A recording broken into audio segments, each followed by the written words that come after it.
What happens when you push the American Nightmare past his breaking point?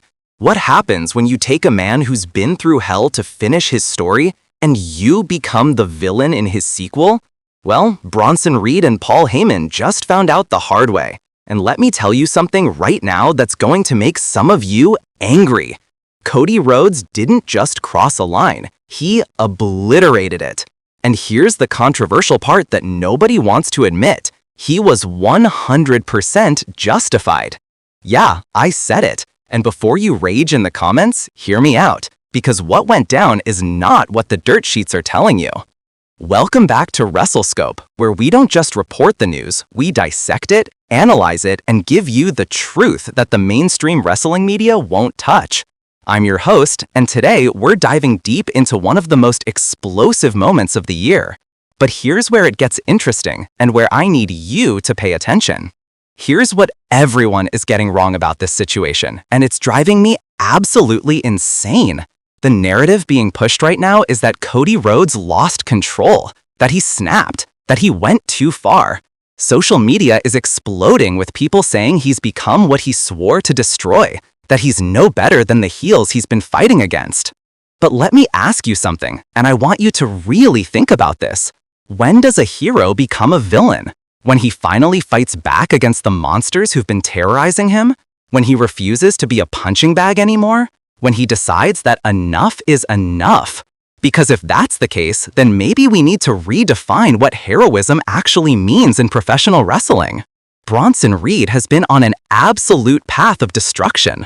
This man has been demolishing everyone in his way. And when I say demolishing, I don't mean winning matches. I mean injuring people. I mean putting bodies on shelves. I mean ending careers. And Paul Heyman, the wise man, has been pulling strings, manipulating situations, and orchestrating chaos from the shadows like he always does. But here's the thing that nobody wants to talk about. They picked the wrong target when they set their sights on Cody Rhodes.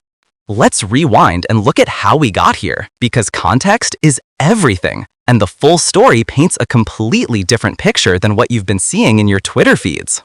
Cody Rhodes finished his story at WrestleMania. The man went through Roman Reigns, the Bloodline, and every obstacle WWE could throw at him.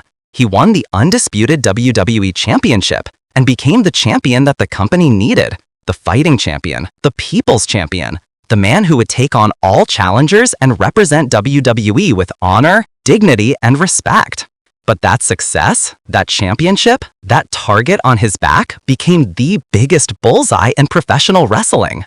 Enter Bronson Reed. Now, I've got nothing but respect for Reed's work. The man is a legitimate monster in that ring. He's agile for his size, he's powerful, and he's been delivering some of the most devastating offense we've seen in years. His tsunami splash from the top rope has become one of the most feared moves in WWE. We've seen him put Seth Rollins on the shelf. We've watched him tear through the roster like a wrecking ball through tissue paper. But here's where the story gets interesting, and here's where Paul Heyman enters the picture. The wise man has been relatively quiet since Roman Reigns lost the championship.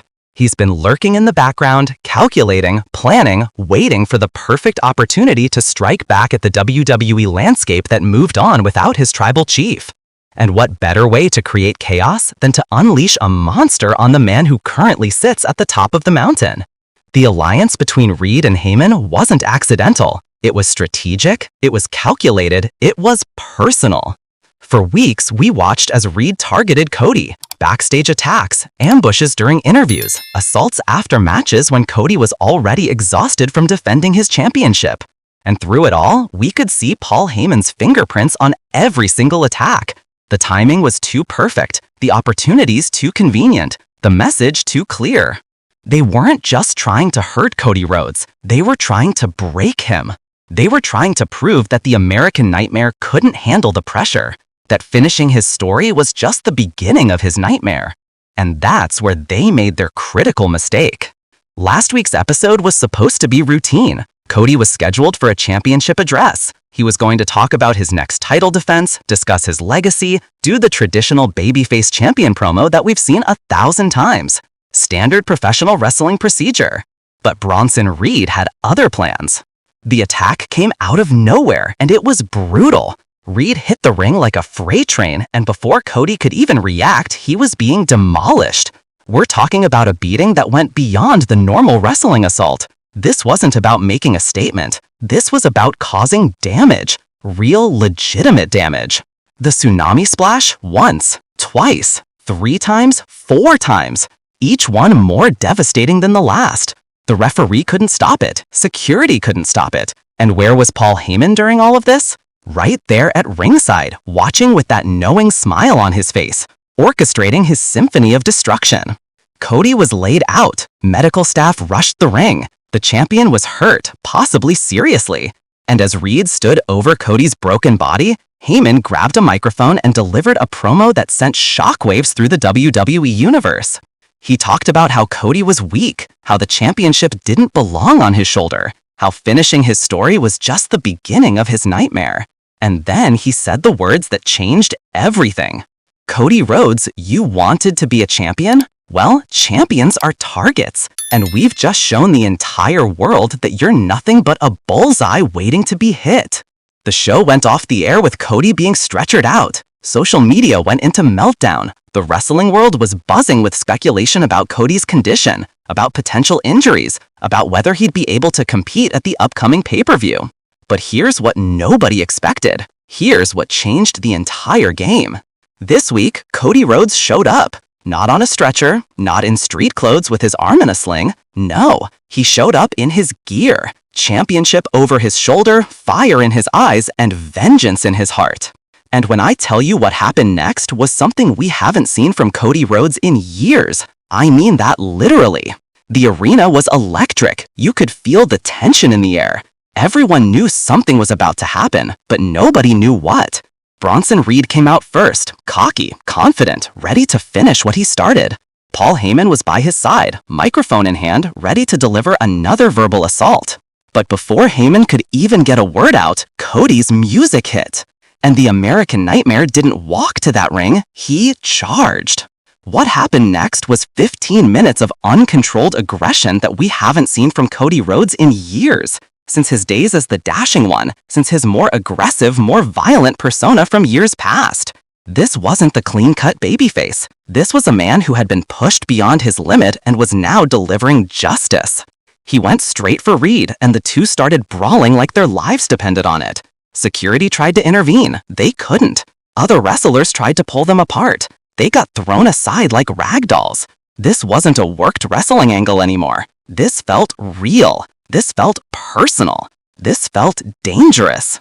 Reed tried to hit another tsunami. Cody moved, hit a disaster kick that could be heard in the cheap seats. Reed stumbled. Cody didn't stop. Crossroads on the floor. Another one on the announce table. Another one on the steel steps. Each one more viciously. But here's where it gets really interesting, and here's where the controversy comes in.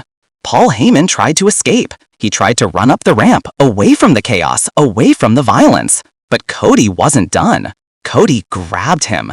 And for the first time, maybe ever, we saw genuine fear in Paul Heyman's eyes. The wise man started begging, started pleading, started trying to talk his way out like he always does. But Cody wasn't listening. Cody pulled him into the ring. And as Heyman was on his knees, hands up, begging for mercy, Cody stood over him with a look in his eyes that said everything. The crowd was going insane. Some were chanting, "Do it." Others were chanting, "No." The arena was split. Social media was melting down in real time. And Cody had a decision to make. Does he cross Rhodes, a non-wrestler? Does he physically assault someone who isn't a competitor? Does he cross that line? What Cody did next shocked everyone. He didn't hit Heyman. Instead, he grabbed the microphone from Heyman's trembling hands and delivered a promo that sent chills down everyone's spine.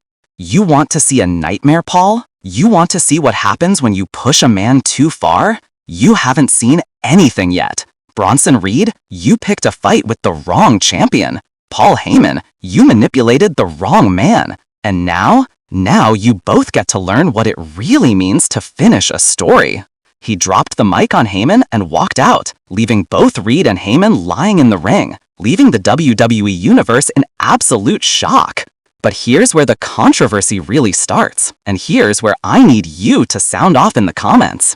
Did Cody go too far, or did he do exactly what needed to be done? Social media is divided. Half the people are saying Cody crossed a line by putting his hands on Heyman but targeting a non-wrestler by becoming as violent and aggressive as the villains he's supposed to be fighting against. The other half is saying that Cody did what any person would do when they're attacked, injured, and disrespected. That he showed the fire and passion that's been missing from babyface champions for years. That he reminded everyone why he's called the American Nightmare. I fall firmly in the second camp, and here's why. Professional wrestling has become too sanitized, too predictable, too safe. We've reached a point where babyface champions are expected to just take abuse, to turn the other cheek, to always take the high road no matter what.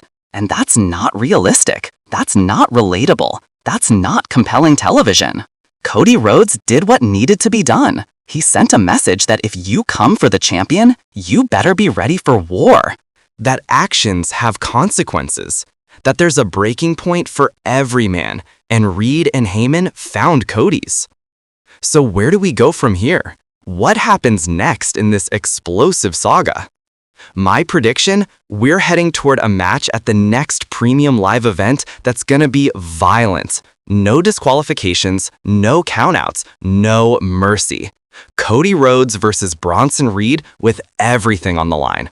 And Paul Heyman? He's going to be right in the middle of it, whether he likes it or not. This story is far from over. In fact, I think we're just getting started. And that's what makes this so exciting.